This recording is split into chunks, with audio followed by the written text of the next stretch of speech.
And welcome to Yadnya Investment Academy. मेरा नाम है शैनिक भंडारी और आज की इस वीडियो में हम बात करने वाले नेक्सस आरईआईटी के बारे में। तो इस आरईआईटी के बारे में ज़्यादा डिटेल जानने के पहले हम ये समझेंगे कि आरईआईटी क्या होता है, वो कैसे फंक्शन करता है और क्या क्या रूल्स एंड रेगुलेशंस है that govern the REITs in India.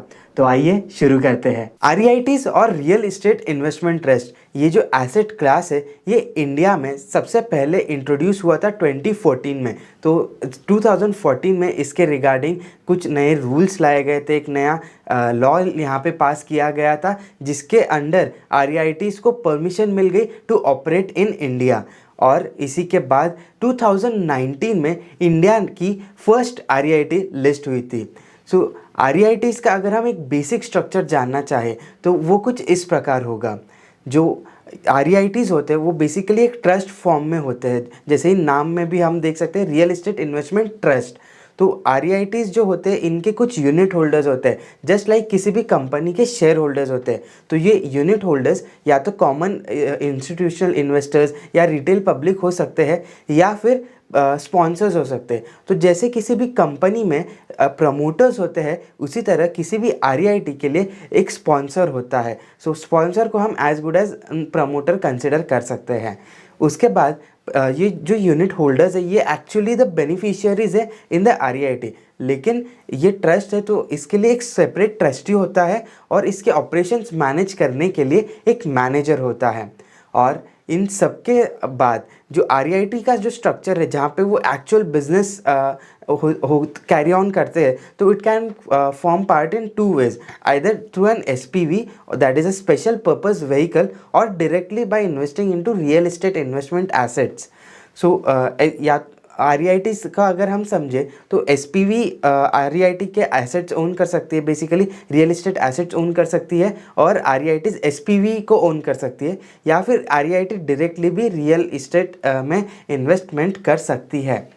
सो अगर हम इसे और डिटेल में जानना चाहें कि क्या कैसे फंक्शंस होते हैं, सो आरईआईटीज़ बेसिकली यूनिट होल्डर्स को अपने यूनिट्स इशू करती है और जब जो भी इनकम आरईआईटीज़ जनरेट करती है वो अपने यूनिट होल्डर्स में डिस्ट्रीब्यूट कर देती है।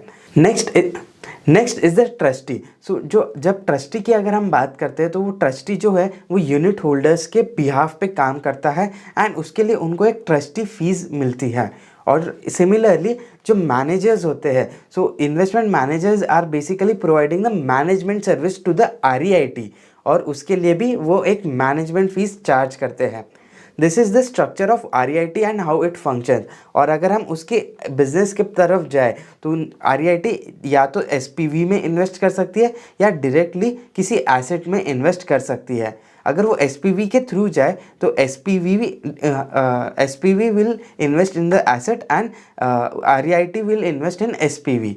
सो जैसे ही एसेट रेंट जनरेट करता है, बिकॉज रियल इस्टेट यहाँ पे मोस्टली ऑफिसेज या रिटेल वगैरह जो भी ऐसे categories of real estate classes है, तो उनसे जो रेंट जनरेट होता है वो एसपीवी को ट्रांसफ़र होगा और एसपीवी अपने खर्चे वगैरह निकाल कर फिर आरईआईटीज़ को वो डिस्ट्रीब्यूट कर देती है रिमेनिंग अमाउंट, एंड आरईआईटी अपने एक्सपेंसेस डिडक्ट करके यूनिट होल्डर्स को बाकी का बचा हुआ प्रॉफिट डिस्ट्रीब्यूट कर देता है। सो जो एसपीवी में अगर कोई स्पेशल पर्पस व्हीकल एग्जिस्टिंग होता है और वो आरईआईटी को बेचना चाहते हैं कोई एसपीवी उसके एग्जिस्टिंग प्रमोटर्स, तो वो प्रमोटर्स अपने आरईआईटी के स्टेक के बदले एसपीवी को बेच सकते हैं एंड उस टाइम पे जो ट्रांसफ़र होगा वो कैपिटल गेन एग्जेम्प्ट रहेगा।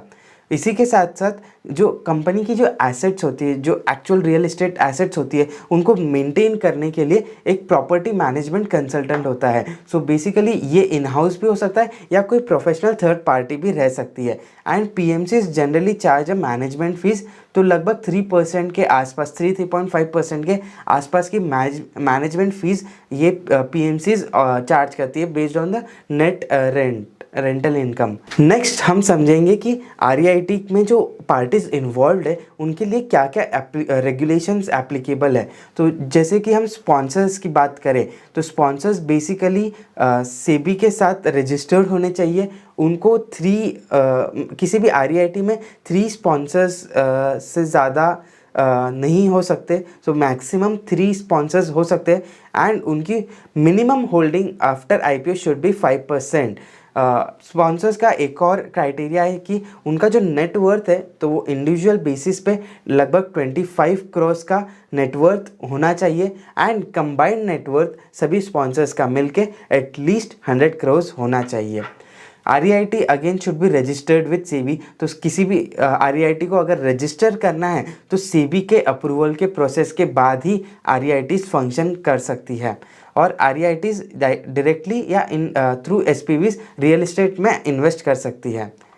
REITs का एक बोर्ड होता है, तो बोर्ड भी सेबी के पास रजिस्टर्ड होता है एंड ये जो ट्रस्टीज़ होते हैं बेसिकली बोर्ड ऑफ ट्रस्टीज़, तो ये स्पॉन्सर से या मैनेजर से किसी भी तरह रिलेटेड नहीं हो सकते, बिकॉज बोर्ड का काम जो ये जो ट्रस्टीज़ होते हैं उनका काम है कि they have to benefit the retail जो यूनिट होल्डर्स है। तो यूनिट होल्डर्स के बिहाफ पे अगर आप काम कर रहे हो तो वहाँ पे इंडिपेंडेंस बहुत ज़रूरी हो जाता है। इसीलिए सेबी ने ये गाइडलाइंस इशू करी है कि this cannot be related to the sponsor और the manager. When we come to manager, so manager जो है वो एक बॉडी कॉर्पोरेट हो सकता है, it can be a company और एन LLP और any other form of body corporate.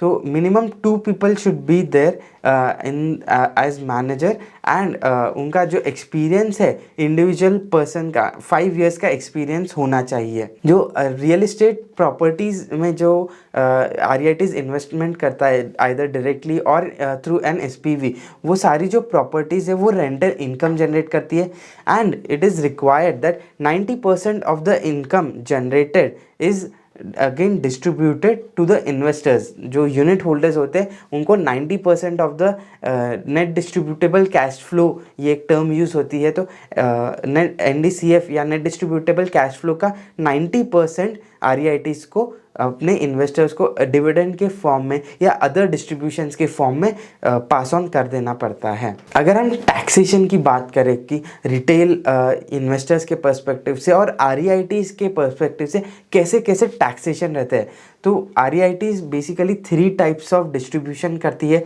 So it is either in the nature of an interest or in the nature of dividend or in the nature of return of capital.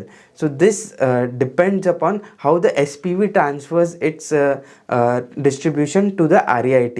तो जैसे ही SPV से जिस form में distribution मिलता है उसी form में unit holders को भी पास ऑन होता है। सो जो इंटरेस्ट पोर्शन है, डिविडेंड पोर्शन है एंड रिटर्न ऑफ कैपिटल है, इन तीनों भी पोर्शन में यानी कि जो टोटल डिस्ट्रीब्यूशन है वहाँ पे REITs टैक्स एग्जेम्प्ट स्टेटस पे है, तो वहाँ पे उन्हें कोई भी टैक्स नहीं भरना पड़ता है। लेकिन ये टैक्सेशन जो है वो यूनिट होल्डर्स के हैंड्स में आता है। सो इंटरेस्ट वाला जो पोर्शन है वहाँ पे यूनिट होल्डर्स को टैक्स भरना पड़ता है। Dividend is exempt in the hands of unit holders and ये जो रिटर्न ऑफ कैपिटल है ये पहले एग्जेम्प्ट हुआ करता था। एक्चुअली पहले ये ग्रे एरिया में रहता था जहाँ पे कोई भी क्लियर रूलिंग नहीं थी, लेकिन लास्ट बजट जो आया था फरवरी 2023 में, वहाँ पे गवर्नमेंट ने कुछ प्रपोजल्स लाए थे REITs के रिगार्डिंग। उसके बाद काफ़ी सारे चेंजेस हुए एंड फाइनेंस बिल में वो प्रपोजल जो बजट में आया था उसे तो डिस्कार्ड कर दिया, लेकिन एक नया रूल एप्लीकेबल कर दिया इन द फाइनेंस बिल। सो इस बिल के अनुसार जो भी रिटर्न ऑफ कैपिटल होगा वो REIT के जो इशू प्राइस है, तब जब तक कि इशू प्राइस मीट नहीं हो जाता क्यूमुलेटिव बेसिस पे, तब तक के ये रिटर्न ऑफ कैपिटल एग्जेम्प्ट रहेगा। एंड एक बार जो REIT का इशू प्राइस एक्सीड हो जाता है उसके बाद ये भी टैक्सेबल हो जाएगा।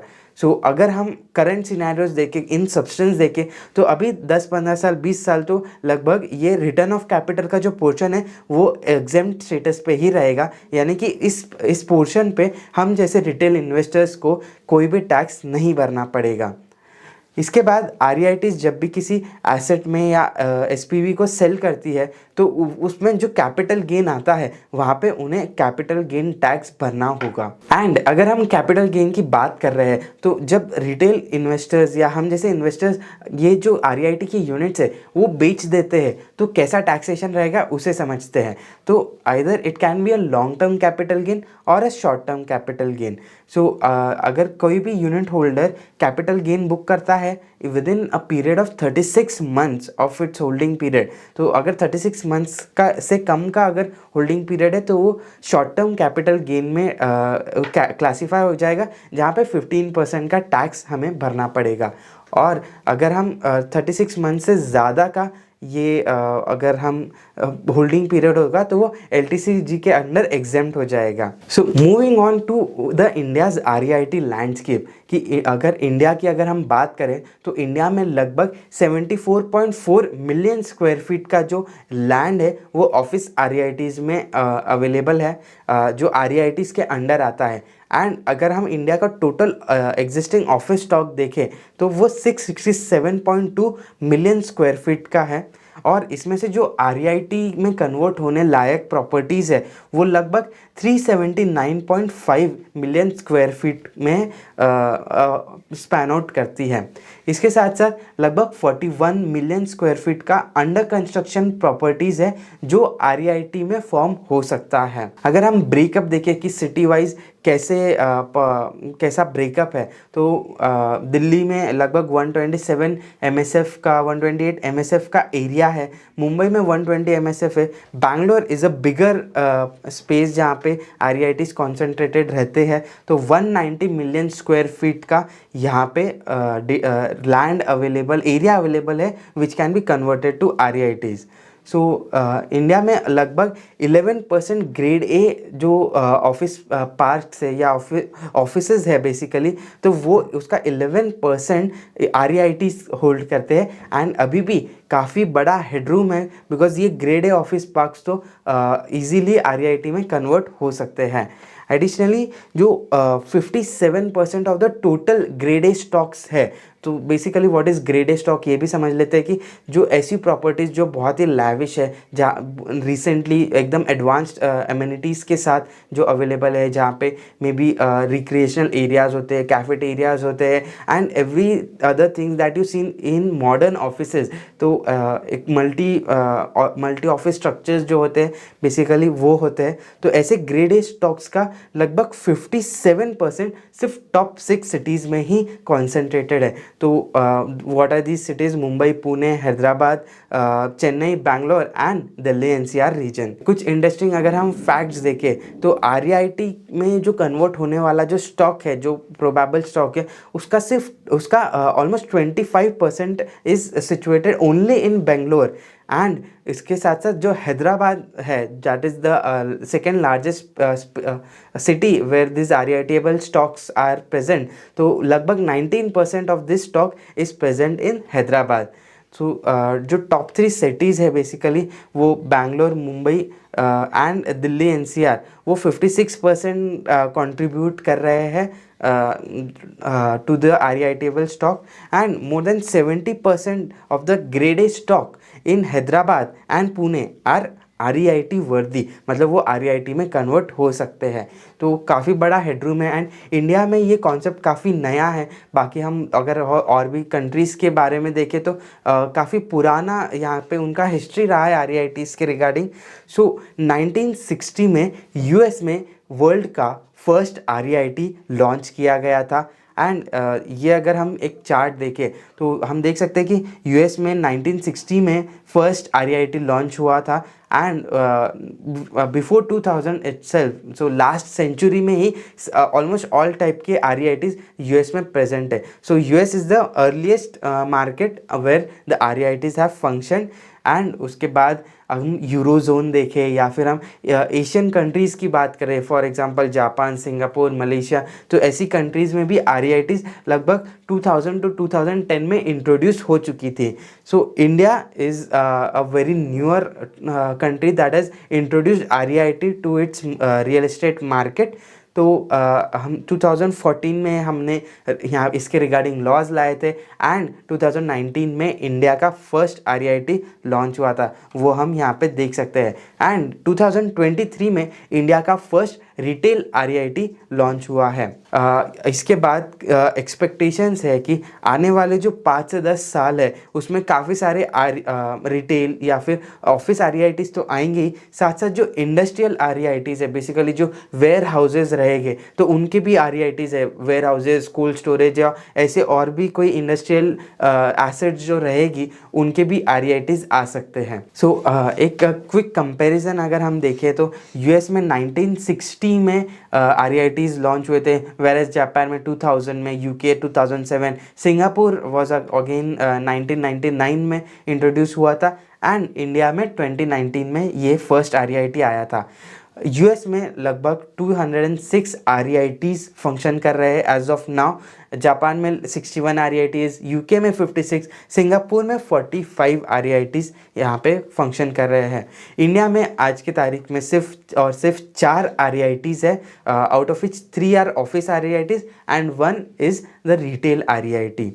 सो मार्केट कैपिटलाइजेशन वाइज देखें तो ये डेटा है, ये थोड़ा सा पुराना डेटा है, लेकिन एक हम अंदाज़ा लगा सकते हैं कि यूएस का जो आरईआईटी मार्केट है वो कितना ज़्यादा वास्ट है, बिकॉज यहाँ पे कई सारे टाइप्स के आरईआईटीज़ है, तो उस बेसिस पे मोर देन $1 ट्रिलियन का मार्केट कैपिटलाइजेशन यहाँ पे हम देख सकते हैं इन यूएस मार्केट।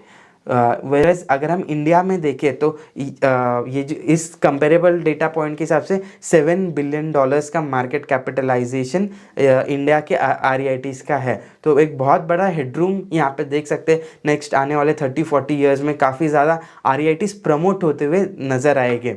अगर हम सिर्फ ऑफिस आरईआईटीज़ की बात करें तो इंडिया में जो 3 आरईआईटीज़ है वो लगभग 74 मिलियन स्क्वायर फीट का डेटा जो एरिया है वो केटर करती है।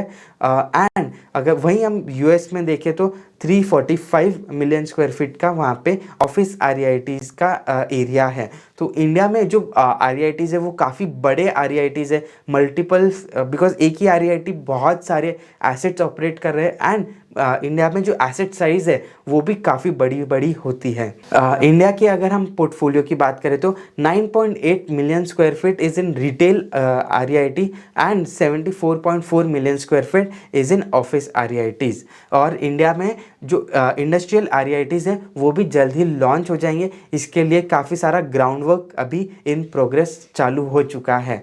अभी हम बात करेंगे कुछ रेगुलेशंस की जो इंडियन आरईआईटीज़ को गवर्न करते हैं। सबसे पहला है रिगार्डिंग द स्पॉन्सर्स। तो स्पॉन्सर का जो कंसोलिडेटेड नेटवर्थ है वो इंडिया में 100 करोड़ का मिनिमम होना चाहिए इन इंडियन रुपीस के टर्म्स में। और जो स्पॉन्सर ग्रुप है there can be multiple sponsors as well. So जो स्पॉन्सर ग्रुप है वो आरईआईटी के एसेट्स को इनकॉर्पोरेट करता है एंड बेसिकली उनको कुछ एलिजिबिलिटी क्राइटेरियाज भी मीट करने पड़ते हैं तो to become a sponsor. So sponsors को मे बी उनका जो रियल एस्टेट डेवलपमेंट का एक्सपीरियंस है वो लेस देन 5 इयर्स नहीं हो सकता, तो at least 5 years of experience in real estate market यहाँ पे होना चाहिए। और उनका जो ट्रैक रिकॉर्ड है तो एटलीस्ट 2 डेवलप प्रोजेक्ट्स होने चाहिए, मतलब कंप्लीटेड प्रोजेक्ट्स होने चाहिए एज अ डेवलपर। तो वहाँ पे डेवलपर के तौर पे आपके 2 मेजर प्रोजेक्ट्स कंप्लीटेड रहने चाहिए, तभी आप किसी भी आरईआईटी के लिए स्पॉन्सर बन सकते हो। अगर हम आरईआईटी के लीगल फॉर्म की बात करें तो it is in the form of a trust. So जब आरईआईटीज लिस्ट होते हैं तो मिनिमम कितना पब्लिक फ्लोट होना चाहिए लिस्टिंग के बाद, तो उसकी अगर हम बात करें तो अगर आरईआईटी का post issue capital is less than 1600 crore तो जो मिनिमम पब्लिक फ्लोट है वो एटलीस्ट 25% और 250 crore whichever is higher इतने अमाउंट का होना चाहिए। अगर आरईआईटी का कैपिटल इज 1600 to 4000 करोड़ तो मिनिमम 400 करोड़ का यहाँ पे उनका कैपिटल होना चाहिए। And if the post issue capital is more than 4000 crore तो मिनिमम पब्लिक फ्लोट जो है वो 10% of the post issue capital तो होना ही चाहिए। This are the requirements for listing an REIT. अब बात करते हैं कि आरईआईटीज़ के जो एक्टिविटीज़ है वो क्या क्या काम कर सकते हैं एज एन आरईआईटी। तो आरईआईटीज़ बेसिकली 2 ही चीज़ें यहाँ पे 2 ही फंक्शंस ये लोग परफॉर्म कर सकते हैं। So first is to invest in real estate assets, so कोई भी लैंड होगा, एग्रीकल्चरल लैंड, वेकेंट लैंड होगा, या किसी प्रॉपर्टीज़ में भी डायरेक्टली इन्वेस्ट अगर वो करना चाहे तो वो यहाँ पे इन्वेस्टमेंट्स कर सकते हैं। एंड द सेकेंड फंक्शन जिसकी हम बात करेंगे that is holding a securities of an SPV. और ये जो एसपीवी है वो ऐसी एसपीवी होनी चाहिए जो रियल एस्टेट एसेट को होल्ड कर सकती है। सो बेसिकली आइदर आप एसपीवी का यूनिट्स एसपीवी में इन्वेस्ट कर सकते हो या फिर आप डायरेक्टली रियल एस्टेट इन्वेस्टमेंट में रियल एस्टेट में इन्वेस्ट कर सकते हो। Next rule is regarding the assets of the REIT. So it is required कि minimum 80% of the gross asset value on the value basis 80% should be in the form of completed and income generating real estate assets. So और इस asset का जो lock in period होगा वो 3 years होगा from the date of purchase. तो अगर REIT किसी भी एसेट को परचेज कर रही है तो वो 3 साल में उस एसेट को सेल नहीं कर सकती है। इसके अलावा जो बाकी का जो 20% है, मैक्सिमम 20% जिसे हम कह सकते हैं, वो कंपनी जो वो आरईआईटीज दूसरे फॉर्म में इन्वेस्ट कर सकती है, may be in the form of under construction properties या फिर किसी एसपीवी के शेयर्स में इन्वेस्ट करने के लिए जो अभी बेसिकली यहाँ पे इनकम जनरेट नहीं कर रहा है, ऐसी अगर एसपीवीज होगी तो उसमें, या फिर और भी किसी जैसे टीडीआर में इन्वेस्ट करना पड़ता है, because when you are constructing a property तो टीडीआर इनको परचेस करने पड़ते हैं फॉर डेवलपिंग। तो टीडीआर एफएसआई अगर वो परचेस करना है तो जो भी ये सारी जो भी एक्टिविटीज़ है, एंसिलरी एक्टिविटीज़ है, उसकी टोटल वैल्यू ओवरऑल एसेट के 20% से ज़्यादा नहीं हो सकती है। Next rule is regarding the leverage कि आरईआईटीज कितना डेट उठा सकती है। सो जो टोटल एसेट साइज है उसका 25% विदाउट एनी रिस्ट्रिक्शन आरईआईटीज डेट ले सकती है। और मैक्सिमम लिमिट अगर हम बात करें तो 49% की है। तो अगर 25% से ज़्यादा का अगर लिवरेज लेना है और मैक्सिमम अप टू 49%, तो आरईआईटी को अपनी क्रेडिट रेटिंग करानी पड़ेगी और यूनिट होल्डर्स का अप्रूवल भी लेना पड़ेगा। तो अगर हम कैपिंग की बात करें तो 49% is the capping to leverage. तो बहुत ज़्यादा यहाँ पे बिकॉज इलिक्विड है रियल एस्टेट इन्वेस्टमेंट, तो बहुत ज़्यादा यहाँ पे लिवरेज ना हो ऐसा, and so that this can be beneficial for the unit holders. तो ऐसा ये एक रूलिंग यहाँ पे लाया गया है। Next very important rule is regarding the profit distribution. So 90% of the net distributable cash flow का आरईआईटी को एटलीस्ट वंस इन 6 months इन्हें अपने यूनिट होल्डर्स को डिस्ट्रीब्यूट करना पड़ता है। सो अब अगर हम जनरल प्रैक्टिस की बात करें तो इंडिया में एवरी क्वार्टरली जैसे ही रिजल्ट्स आते हैं उसके साथ साथ सभी आरईआईटीज अपने जो एनडीसीएफ होते हैं उसका 90% से या उससे ज़्यादा का अमाउंट डिस्ट्रीब्यूट कर देती है। बट द रिक्वायरमेंट इज़ कि एवरी 6 month एक डिस्ट्रीब्यूशन तो मिनिमम होना ही चाहिए।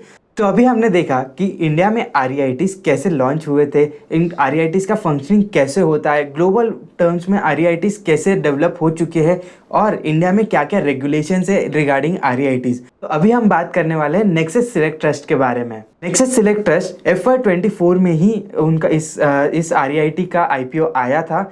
एंड 2023 में जब ये मई 2023 में जब ये आरईआईटी का आईपीओ आया तो ये इंडिया की फर्स्ट रिटेल आरईआईटी बनी थी। इसके पहले जो भी 3 आरईआईटीज थे that is embassy, Mindspace and Brookfield, ये तीनों ही आरईआईटी ऑफिस स्पेसेस में काम करते थे, यानी कि वो कमर्शियल ऑफिसेस रेंट करते थे। लेकिन नेक्सस सिलेक्ट ट्रस्ट एक रिटेल आरईआईटी है। So what is a retail REIT? Basically retail REIT वो होते हैं जो अर्बन कंजम्पशन सेंटर्स, या अगर मैं कॉमन लैंग्वेज में बात करूं तो रिटेल मॉल्स, जो मॉल्स होते हैं उन्हें रन करते हैं, उन्हें ऑपरेट करते हैं। सो नेक्सस सिलेक्ट ट्रस्ट भी एक ऐसी ही आरईआईटी है। सो नेक्सस का अगर हम बैकग्राउंड देखें, इनके स्पॉन्सर्स कौन है, तो जो स्पॉन्सर है उनका नाम है Wynford Investments Limited and this is again a Blackstone incorporation. So Blackstone का ये एक अफिलिएट है। तो ब्लैकस्टोन बैक्ड एक सेकेंड आरईआईटी है ये इंडिया की नेक्सस, जो पहले थी एम्बेसी आरईआईटी हुआ करती थी, लेकिन ब्लैकस्टोन ने अभी एम्बेसी से अपना पूरा स्टेक बेच दिया है। So this is currently the only entity that is backed by Blackstone group which is currently in existence. So अभी अगर हम इसका पोर्टफोलियो की बात करें तो नेक्सस का जो portfolio that comprises of 17 operational consumption centres, मतलब 17 malls across 14 cities in India. तो ऐसा इनका स्ट्रैटेजी जो है बेसिकली वो एक्विजिशन वाला स्ट्रैटेजी से ये लोग फंक्शन करते हैं। एंड जब इनका आईपीओ आया तो ऑफर डॉक्यूमेंट्स में भी इन्होंने क्लियरली मेंशन कर दिया था कि whatever they have all the portfolio that they have that is entirely acquired. So जो 17 की 17 जो मॉल्स है ये इन्होंने किसी ना किसी कंपनी से या किसी ना किसी डेवलपर से ये परचेस किए हुए हैं। सो इनका जो थॉट प्रोसेस है that is very clear. They want value accretive acquisitions, ऐसे एक्विजिशंस जो काफ़ी अट्रैक्टिव वैल्यूज़ पे मिल रहे हैं, इनको वो एक्वायर करते, वहाँ पे वो टर्न अराउंड लाने की कोशिश करते हैं एंड उसके प्रॉफिटेबल बनाने का ट्राई करते हैं। So this is the basic philosophy जिस पे ये लोग यहाँ पे काम कर रहे हैं। सो अभी हम बात करने वाले नेक्सस सिलेक्ट ट्रस्ट के स्ट्रक्चर के बारे में। So majority of the assets are 100% owned by this REIT, लेकिन देर आर सर्टन एसेट जहाँ पे इनका स्टेक 100% से कम भी है। फॉर एग्जाम्पल हम यहाँ देख सकते हैं कि मैंगलोर में जो इनकी एक एसेट है तो वहाँ पे उनका सिर्फ 68% का स्टेक है। तो सिमिलरली ये नेक्सस शांति निकेतन जो है उस प्रॉपर्टी में भी उनका 64.9% का ही स्टेक है। सो देर आर सर्टन एसेट्स जिनमें इनका 100% स्टेक नहीं है, लेकिन मेजॉरिटी ऑफ द एसेट्स ऐसी है जिन पे इनका 100% ओनरशिप रहा है। So moving on to the journey of Nexus Select Trust. So 2015 में जब नेक्सस सिलेक्ट ट्रस्ट का फर्स्ट इन्होंने एक्विजिशन किया था दैट वाज नेक्सस अहमदाबाद 1। इस मॉल का इन्होंने एक्विजिशन किया and that became the first mall of this REIT। उसके बाद Amritsar, Pune, Navi Mumbai, over the period 14 different cities में इन्होंने एक्विजिशंस किए हैं।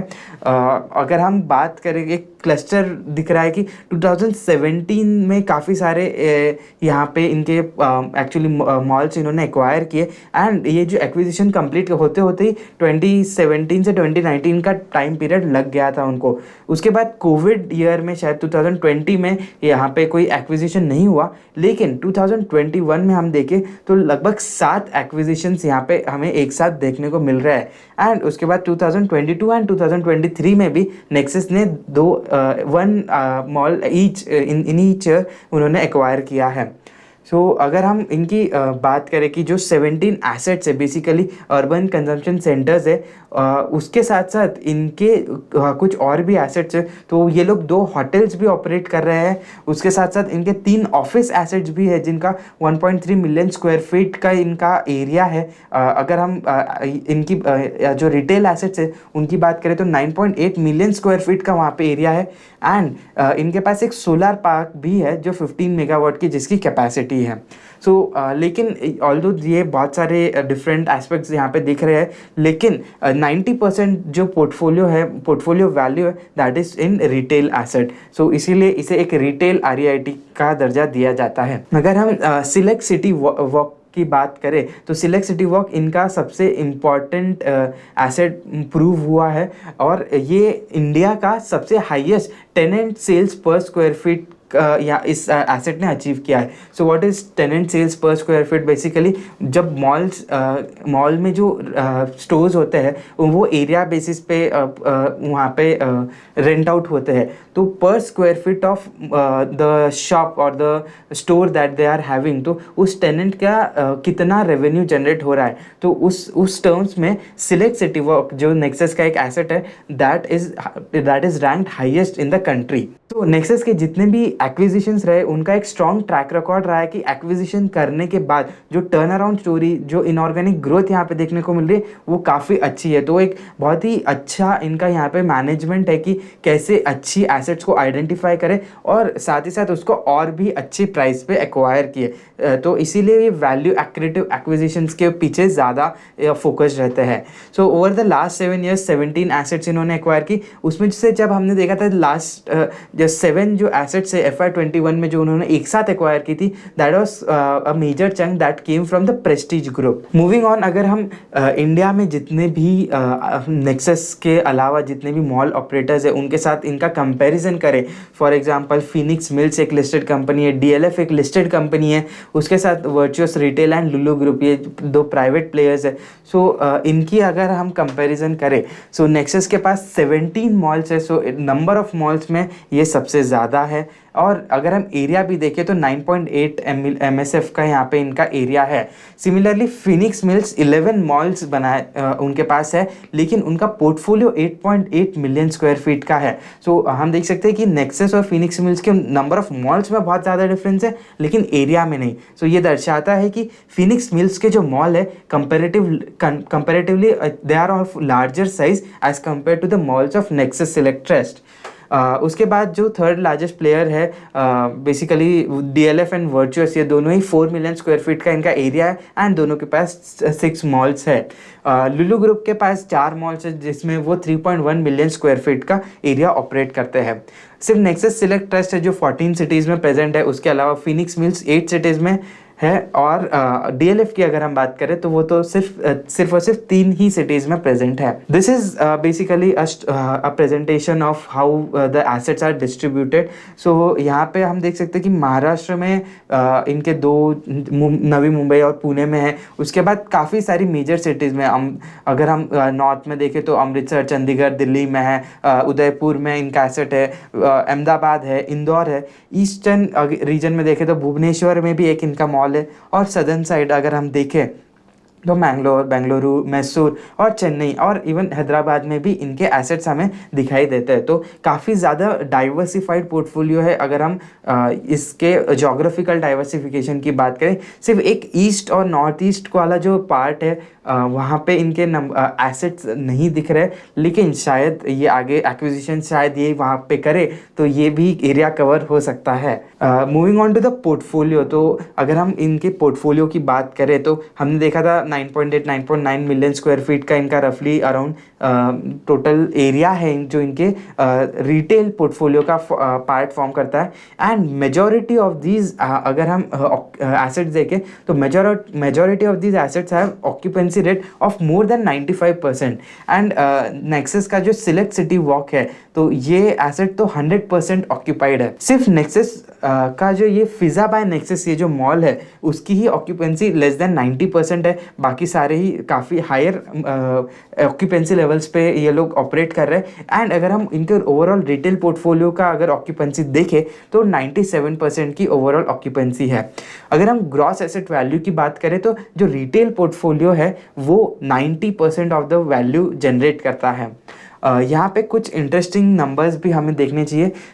नेक्सस का जो सिलेक्ट सिटी वॉक है ये एक कंपैरेटिवली छोटा एरिया है, इसका सिर्फ 0.5 मिलियन स्क्वायर फीट का एरिया है, लेकिन ये पोर्टफोलियो का लगभग 19% वैल्यू जनरेट करता है। उसके बाद Nexus Elante 1.3 MSF, Nexus Seawoods 1 million square feet and Nexus Ahmedabad 1 again 0.9 million square feet. So इनकी भी अगर हम बात करें सो बेसिकली 17%, 10% एंड 8% कॉन्ट्रीब्यूट कर रहे हैं ये लोग ये तीनों assets in the GAV। So Nexus Elante and Nexus Select City Walk इनका कॉन्ट्रीब्यूशन काफ़ी हायर है इस कंपनी के एसेट में, इस REIT के एसेट्स में। तो ये कंसंट्रेशन यहाँ पे हमें दिखाई देता है। कमर्शियल ऑफिसेस की बात करें तो वेस्ट एंड जो पुणे में इनका एक मॉल है तो वहाँ पे उनका वेस्ट एंड ऑफिस है, साथ ही साथ विजया जो मॉल है वहाँ पे और इलांटे में भी इनके ऑफिसेस है। तो सिर्फ वेस्ट एंड में ही इनका बड़ा ऑफिस पार्क है, तो बाकी दोनों जगह पे छोटा एरिया है काफ़ी। वेस्ट एंड का जो इनका पुणे का जो एरिया है वो 1 मिलियन स्क्वायर फीट का इनका एरिया है एंड काफ़ी रिसेंटली डेवलप हुआ है ये, इसलिए यहाँ पे ऑक्यूपेंसी लेवल भी सिर्फ 76% है। ओवरऑल अगर हम ऑक्यूपेंसी की बात करें तो 79% की ऑफिस या कमर्शियल ऑफिसेज की ऑक्यूपेंसी यहाँ पे दिखाई देती है। ये जो कमर्शियल ऑफिसेज है वो लगभग 6% का जो GAV है GAV का 6% फॉर्म करते हैं। हॉस्पिटैलिटी में इनके पास 2 होटल्स है जो ये लोग ऑपरेट कर रहे हैं with 354 room keys, so 354 rooms की कैपेसिटी है इनके होटल्स की, एंड इनकी ऑक्यूपेंसी भी काफ़ी अच्छी 70% की ऑक्यूपेंसी यहाँ पे दिखाई देती है। और ये जो एसेट्स है लगभग 3% of the GAV they contribute. और जो सोलर पावर पार्क है तो वहाँ पे जो GAV आता है that comes around 1% of the total GAV of the REIT।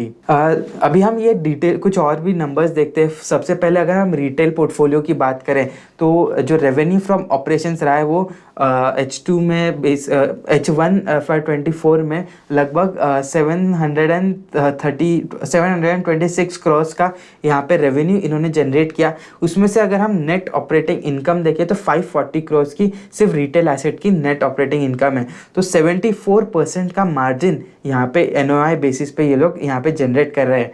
Lease occupancy 97% की है। और जो weighted average lease expiry, basically ये ऐसा नंबर है जो दर्शाता है कि एवरेज बेसिस पे जो टेनेंट्स का लीज टेन्योर है वो कितना है। तो लगभग 5.4 इयर्स का इनका लीज का टेन्योर है। तो मतलब एटलीस्ट 5.4 इयर्स का एवरेज बेसिस पे इनकी जो इनकम है वो फिक्स्ड है। तो this could be N interpretation.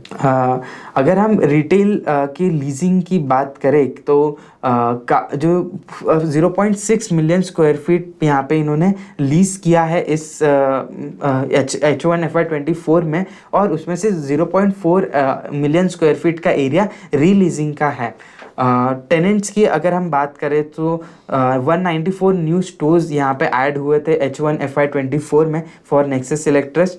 और जो टेनेंट का सेल्स ग्रोथ है ये अगेन एक बहुत ही इंपॉर्टेंट नंबर है, बिकॉज अगर टेनेंट सेल्स अच्छे से ग्रो कर पा रहे हैं तो इस REIT में अट्रैक्टिवनेस बनी रहेगी, बिकॉज उनके पोर्टफोलियो इन डिमांड रहेंगे। सो 18% का काफ़ी स्ट्रॉन्ग ग्रोथ यहाँ पे उनके टेनेंट ने रजिस्टर किया है। अगर ऑफिस पोर्टफोलियो की हम बात करें तो वेस्टर्न ऑफिस की H1 में जो इनकी ऑक्यूपेंसी रही है वो 76% की थी, और इनका weighted average lease expiry 3.4 years का है। सो ये बेसिकली थोड़ा लोअर साइड पे नज़र आ रहे वेल के numbers for 2 of the offices, western and Elante. Vijaya office का 100% ऑक्यूपेंसी है एंड 5.5 ईयर्स का इनका वेल का नंबर दिखाई देता है। अगर हम एलांटे ऑफिस की बात करें तो 78% का यहाँ पे लीज ऑक्यूपेंसी दिख रही है, और जो वेटेड एवरेज लीज एक्सपायरी है दैट इज़ अराउंड 3.9 ईयर्स। अगर हम इन प्लेस रेंट की बात करें तो जो रेंट पर स्क्वायर फीट पर मंथ कितना है, तो वेस्टर्न ऑफिस का जो 89 रुपीज़ का यहाँ पे इनका जो पर स्क्वायर फीट रेंट आता है पर मंथ का। विजया ऑफिस का जो एरिया है वहाँ पे वो 54 रुपीज़ जनरेट कर रहे हैं, और जो इलांटे ऑफिस है वहाँ पे 106 रुपीज़ ये लोग पर स्क्वायर फीट कमांड कर रहे हैं on an average basis. Hospitality की बात करें तो जो रूम रेट्स है, बेसिकली जो एवरेज डेली रेट है, तो हयात का 9,900 रुपीज़ के अराउंड है, एंड ओकवुड जो होटल है वो 7,200 का इनका एवरेज डेली रेट है। सो ऑक्यूपेंसी की अगर बात करें तो 64% की ऑक्यूपेंसी हयात में देखने को मिली थी एंड 80% ऑक्यूपेंसी इन ओकवुड। अगर हम इस REIT के पोर्टफोलियो ब्रेकअप की बात करें, एक मिक्स देखें तो रीजन वाइज अगर देखें तो ईस्ट में सिर्फ 3.7% कॉन्सेंट्रेशन है, वेस्ट में 30% का कॉन्सेंट्रेशन यहाँ पे नज़र आता है, एंड नॉर्थ में 40% का यहाँ पे कॉन्सेंट्रेशन दिखाई देता है। इसमें बेसिकली जो सिलेक्ट सिटी वॉक है वो नॉर्दर्न पार्ट में है, तो और लगभग 19% तो वहीं पे आ जाता है। तो इसीलिए कॉन्सेंट्रेशन नॉर्थ में हमें देखने को मिल रहा है इन वैल्यू बेसिस। और साउथ में अगर हम बात करें तो लगभग 26%, 25.5% का GAV वहाँ पे डिराइव होता है। अगर हम सेगमेंट की बात करें तो रिटेल सेगमेंट जो है, जो ऑफिसेज है वो 90% यहाँ पे GAV का कंट्रीब्यूट करते हैं। Commercial offices 6.2, hospitality 2.9 and solar at 0.9%। अगर हम टेनेंट्स की बात करें, जो रिटेल रिटेल टेनेंट्स है तो उनके कौन से बेसिकली किस कैटेगरीज में वो फॉल करते हैं। सो जो अपैरल एंड एक्सेसरीज वाली कैटेगरी है सो वो 40.6% वैसे उस कैटेगरी में फॉल करते हैं टेनेंट्स। एंड उसके बाद जो मेजर कैटेगरीज है that is F&B, food and beverage, footwear and fitness, उसके बाद एंटरटेनमेंट हो गया, डिपार्टमेंटल स्टोर्स हो गए। तो ऐसे डिफरेंट काइंड्स ऑफ यहाँ पे इनके टेनेंट्स है। ग्रॉस रेंटल्स की अगर हम बात करें कि रेंटल्स कैसे है इनके रिटेल एसेट में, सो मेजॉरिटी अगर हम देखें तो लगभग 46% जनरल जो मार्केट रेंट है उसके इन लाइन रेंट पे करते हैं. There are 30% anchor tenants. So 30% rent comes from anchor tenants. So who are the anchor tenants? Basically anchor tenants वो होते हैं जो मॉल में फुटफॉल लाते हैं. सो बेसिक अगर हम बात करें कि किसी मॉल में एक बहुत ही बड़ा शॉपर स्टॉप का आउटलेट है या पैंटलून्स का आउटलेट है या ऐसे कोई बहुत बड़ा एरिया, कोई ऐसा टेनेंट है जो बहुत बड़ा एरिया एक्वायर करता है एंड वहाँ पे जाने के लिए कई सारे लोग वहाँ पे आते हैं उस मॉल में. So those are the kinds of tenants that are called anchor tenants. So anchor tenants का बेसिकली एक तो उनका जो एरिया होता है वो काफ़ी बड़ा होता है. सेकेंडली उनके पास फिर प्राइसिंग पावर भी होती है, तो इसलिए उनको एक बेनिफिशियल रेट ऑफ जो रेंटल होते हैं उनके बेनिफिशियल रेट्स पे होते हैं. जो F&B कैटेगरी है वहाँ पे 12% का जो ग्रॉस रेंटल है वो लोग जनरेट कर रहे हैं एंड एंटरटेनमेंट कैटेगरी लगभग 9% का रेंटल जनरेट कर रही है. Another important aspect that is very interesting here is the kiosk. तो जो ये कियोस्क या कायोस्क जो ये लोग ऑपरेट करने लग गए हैं, तो हम पहले देखते थे कि मॉल्स में जो पैसेज होते थे पहले वहाँ पे कुछ नहीं होता था, लेकिन अभी वहाँ पे भी छोटे छोटे कियोस्क लगने लग गए. सो जो अनयूज्ड एरिया है वहाँ से भी वो लोग रेंट जनरेट कर रहे हैं एंड अभी टोटल रेंटल का लगभग 5% रेंटल ऐसे अनयूज्ड स्पेस से आने लग गया है. So this is also good management by the REIT.